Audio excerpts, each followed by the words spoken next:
I have played Indian game against Indian chess kid, and this game was another masterpiece of brutality in chess. d4, knight on f6, knight on f3, and e6. Actually, I really did not expect that she would play this line, but she had so many variations and so many openings that it was really hard to guess which one she would play. She played e3 and I played c5. It's really nice continuation here, and this is called Indian game, Yusupov Rubinstein system. Bishop d3 and b6. Well, idea here is to play bishop b7, also protect the pawn on c5 and get center. Of course, she had other options like to play c4 here, etc.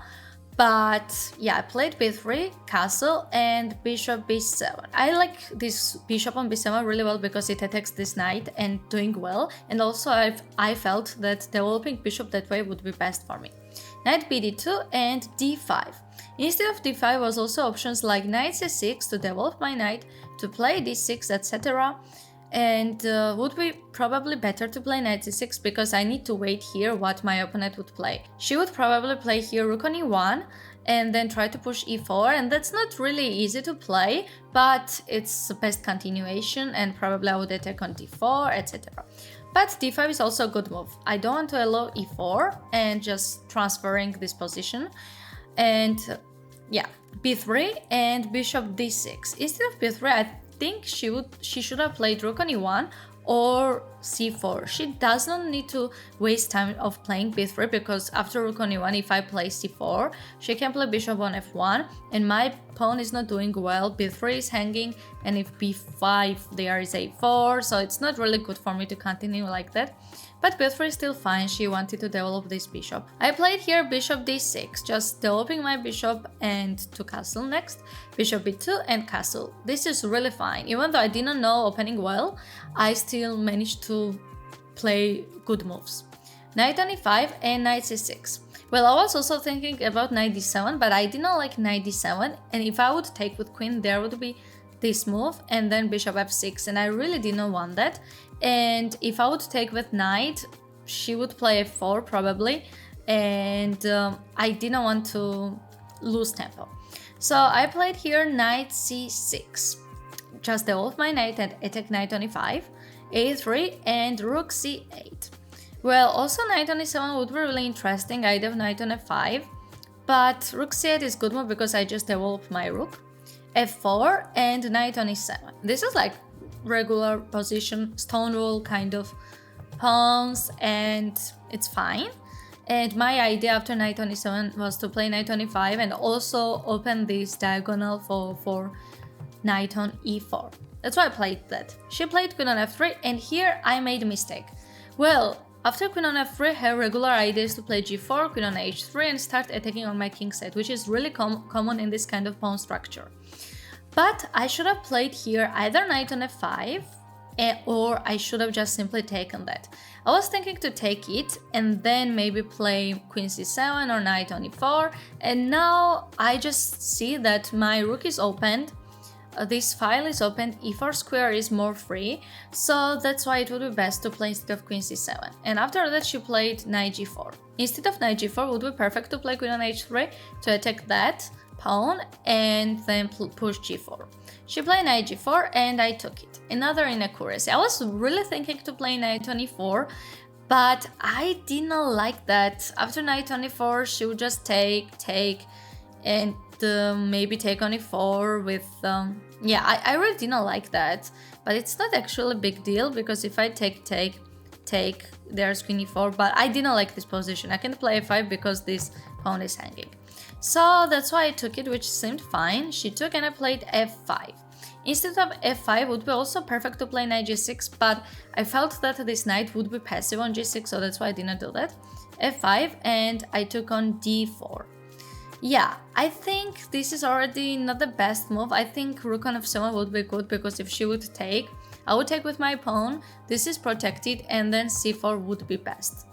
But I decided to take, which directly opened dark squared bishop for my opponent.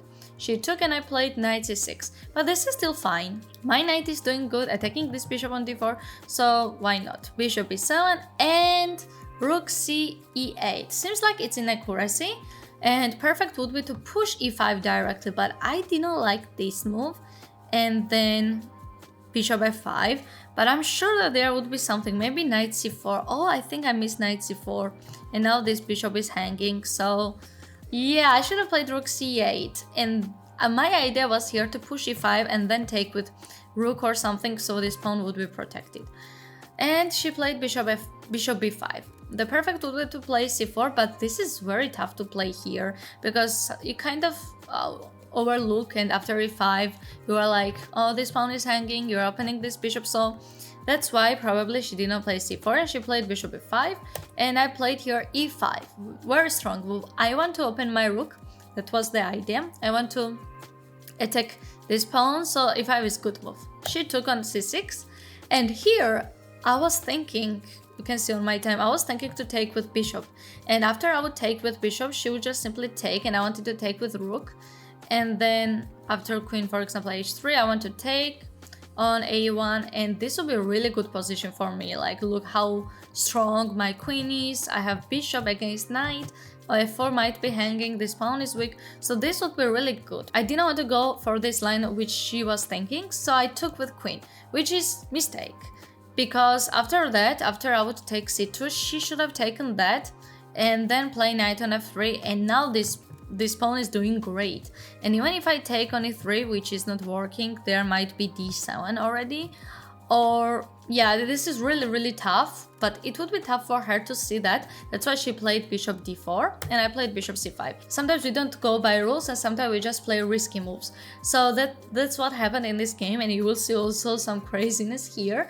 And that's how sometimes chess works, because remember, we play against humans, not engines. So they play with emotions, they play with like their mind as well, some distractions, etc. We get tired, so it's normal. But if we do the most accurate moves as we can, it's always better, because we might play some players who will find the best moves here, and we might lose games because of our risky decisions. But still, knight on f3, and I took d4.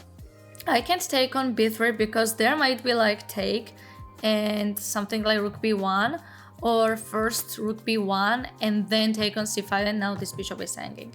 So yeah, I took bishop d4 and I played queen on e4, and now this pawn is hanging. e6 and bishop c8. This pawn is hanging on e6. Rook e1, and I'm just winning pawn. I'm just doing so good here, and I'm so happy that I won the pawn, but still this is not over. It's just beginning. Queen d6. Well, she wants to start attacking me, and plus look, our times are really small.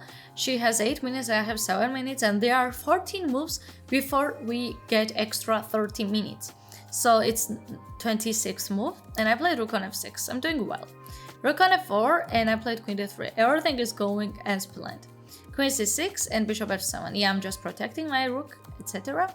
Queen d7 and queen c3. Okay, here I kind of started becoming nervous. I was thinking to take on e3, but after queen d8, bishop e8, I didn't like queen d5. So this will be the best to continue here, king on h8.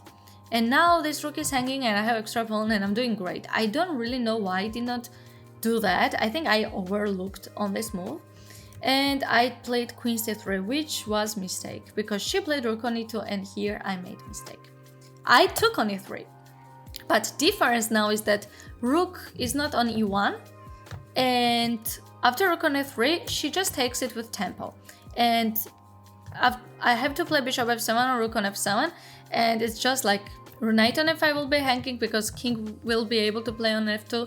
So that's why this is already worse for me. But I had really big time trouble, so I didn't really know what to do, so that's why I went for rook on e1. I felt it would be same, and I kind of blundered d5 pawn. And here, and after queen d5 here, I blundered. I played king on h8. I will explain why this is a blunder. And first of all, it's really easy to miss this kind of moves here. It seems like really like normal, king on h8, king is really safe, and that's what we want, right? And I have extra pawn, it's fine. But here she has knight b5. Why this move is strong? This is strong because if I play queen on a1, because my queen is hanging, she can play rook on f1, and I can't protect rook on e3. I can't go on c1, I can't go on c3, and if I play queen on e5, she can just simply take with queen, and I'm losing piece. I'm losing rook. So, and I don't have any other options. Like if I took on b5, which seems logical, there's queen d8 and rook on e8, and she's gonna take, and there's checkmate soon. So look, this like was the most stressful few seconds I had while she was thinking for a few minutes, and I was really sure that she would find knight b5. I didn't even see that move, and this was like, you know, like again another cold shower, like oh my gosh, how is it possible to lose here? And it's only one move which is winning, knight b5. And I don't have anything. I would probably play queen c5, and then I would let her take it, and I would take, and I would have less exchange, but this is lost because yeah, she can just play rook c3 and I take my pawn or something. So oh my gosh, I survived here. That's absolutely crazy. She played, and also I was looking her face, and she was very much concentrated on her king and king side and rook, so that's why it's easy to overlook here and not to see knight b5. And that made me so happy when she played rook on ef2. I was like, okay, now I am winning. And I was like the happiest person. At least I can make a draw here, but I knew that I had extra pawns, so this is win. Plus we have time trouble, and still she can make many mistakes. And I played rook on e1, rook on f1, queen on e3, king on h1. Well, h6 would be a good move, just to protect my king, no more checkmate, and just have extra pawn, and I'm doing absolutely great. But I played g5. Well, this is another risky move I played here. Well, objectively, this is really tough because I'm opening my king by myself and without being forced. But my idea was to distract her, make her confused here, and which actually really happened. And you can see like how small time we have. Plus, like even if she like played perfectly, I have extra pawns, so still big win. Rook on f3, and I played g4, another like crazy move. If she takes on e3, I'm going to take, and there is checkmate. And if she goes back rook on f4, which she should have played, I would just probably play either king g7 or yeah, bishop g6 is great move. It just protects this pawn, and yeah, I'm doing perfect. Like if check, I'm gonna play that, and if check, I'm gonna play rook on f7, so this position is win. So that's why I was really happy with that. But she made mistake. She played queen d8, which is a blunder. And why it's blunder, I will explain. So here, actually, before I saw winning move, I was thinking to play king g7, but take your time. Here, I would lose if I would play king g7. Let me know in the comments why I would lose. I will say now. 1, 2, and 3. She would take on f5. And now I don't have any options. If I go back with king, for example, she can take, and there is no more checkmates because this rook is protected by rook and knight, so this is lost. And I have to take this rook, this knight, and she would take, and that's over. I'm losing exchange. Thankfully, I did not play king g7. I would say that I did not see knight on f5. And I was thinking, what should I have done? Plus, I have really short time, and I realized that if I take on f3, and if she takes the rook, after king g8, she has no more checks. She can't check on g5. She can't check on e6. Even if she checks here, I can just take. And yeah, they're either I'm winning queen or there is rook is hanging a checkmate. And she can't do anything. Even after queen on h4, there is checkmate. And thankfully I saw that. I'm really grateful that I saw that. Otherwise, probably I would lose this game and I would miss another chance of win. And probably only move would be to play queen g7 here, knight on f5, and king g8, and after she takes f2, and she can't do anything. She's on Zugzwang. If she plays g3, there is literally bishop b5, and I'm winning exchange, and then these pawns are hanging. So yeah, this is lost. I didn't even see that because I barely had time, but yeah, I was feeling that she would make some mistakes, so thankfully it happened. And she was thinking here a lot, and after king g8, she was thinking, and she got flagged. And this game was really breathtaking. Another crazy game I have played.